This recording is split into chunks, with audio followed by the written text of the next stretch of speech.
চলতি বছরের মার্চের শুরুতেই গাজায় বন্ধ হয়ে যায় সব ধরনের ত্রাণ সরবরাহ।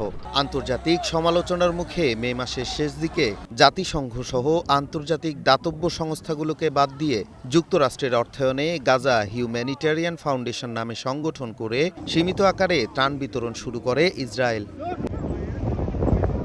এবারে ত্রাণ কার্যক্রম নিয়েই সামনে এলো ভয়াবহ অভিযোগ।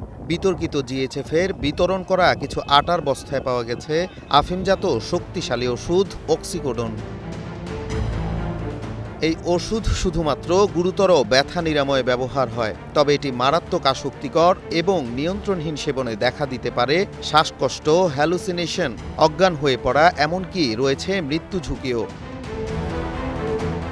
গাজার সরকারি মিডিয়া বলছে এই ঘটনা কেবল জনস্বাস্থ্যের উপর সরাসরি আঘাত নয়, এর মাধ্যমে ফিলিস্তিনি সমাজের ভেতরে ছড়িয়ে দেয়া হচ্ছে নেশার ছোবল।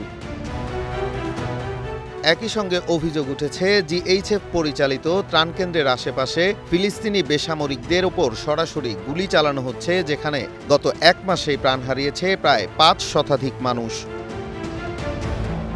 বিভিন্ন মানবাধিকার সংস্থা এই কার্যক্রমকে মানবিক সহায়তার নামে যুদ্ধ অপরাধের ছায়া হিসেবে দেখছে।